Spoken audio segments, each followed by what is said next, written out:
নমস্কার দর্শকবৃন্দ, আপনাদের সবাইকে স্বাগত জানাই আজকের এই রাতের বিস্তারিত আবহাওয়ার বুলেটিনে। দিনের গরমের পর রাতের আবহাওয়া কেমন থাকবে, কোথায় বৃষ্টি হতে পারে, কোন কোন এলাকায় বজ্রপাতের আশঙ্কাও রয়েছে এবং আগামী কয়েক ঘন্টায় আবহাওয়া কি পরিবর্তন দেখা যেতে পারে, এইসব বিষয় নিয়ে থাকছে আজকের এই বিশেষ প্রতিবেদন।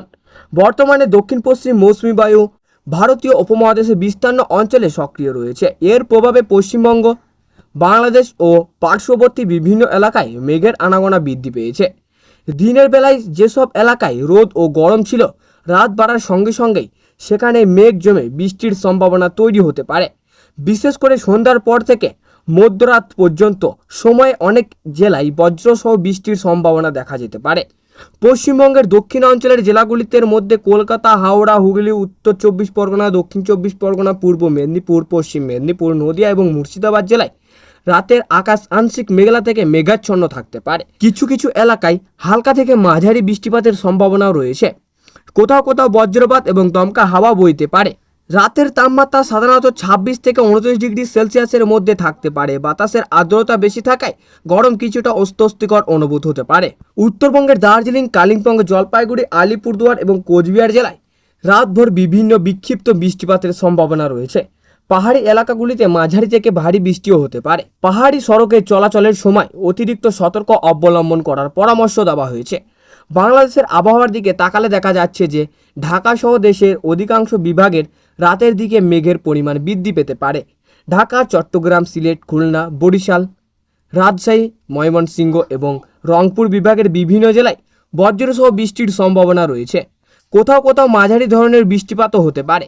বিশেষ করে সিলেট ও চট্টগ্রাম বিভাগের কিছু এলাকায় তুলনামূলক বেশি বৃষ্টিপাতের সম্ভাবনা রয়েছে। আজ রাতের আবহাওয়ার একটি গুরুত্বপূর্ণ বিষয় হলো বজ্রপাতের ঝুঁকি। বর্ষাকালের শুরুতেই অনেক সময় বৃষ্টির সঙ্গে বজ্রপাতও ঘটনা বৃদ্ধি পায়।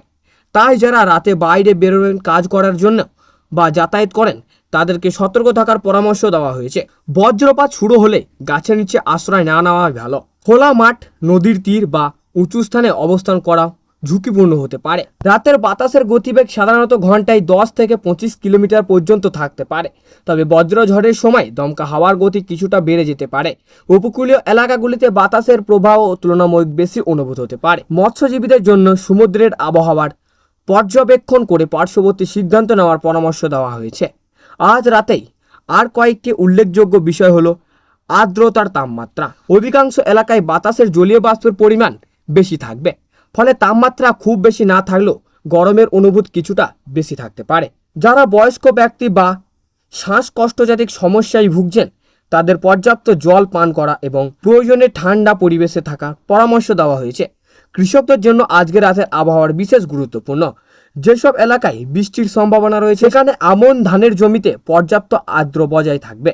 তবে অতিরিক্ত বৃষ্টির কারণে নিচু জমিতে জল জমে গেলে দ্রুত নিষ্কাশনের ব্যবস্থা করতে হবে। সবজি চাষিদের ক্ষেত্রেও জমিতে জল জমার সম্ভাবনাও ফসল ক্ষতি হতে পারে, তাই আগাম সতর্কর প্রয়োজন। শহরাঞ্চলে রাতের বৃষ্টির কারণে কিছু কিছু এলাকায় জলবদ্ধতার সমস্যা দেখা দিতে পারে। বিশেষ করে যেসব এলাকায় ড্রেন ব্যবস্থা দুর্বল, সেখানে সাময়িকভাবে জল জমতে পারে।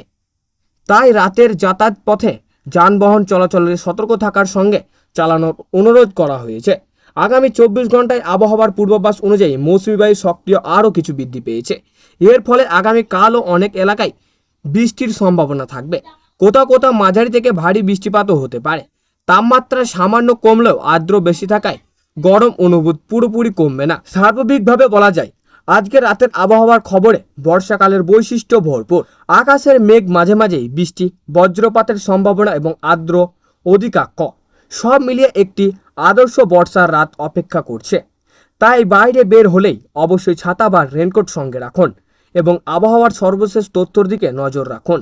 এইভাবেই শেষ করছি আজকে রাতের বিস্তারিত আবহাওয়া খবর। যদি এই প্রতিবেদনটি আপনাদের ভালো লেগে থাকে তাহলে ভিডিওটি লাইক করুন, শেয়ার করুন এবং আবহাওয়া নিয়মিত আপডেট পেতে চ্যানেলটি সাবস্ক্রাইব করতে ভুলবেন না। ধন্যবাদ। সবাই নিরাপদে থাকুন, সুস্থ থাকুন এবং শুভরাত্রি।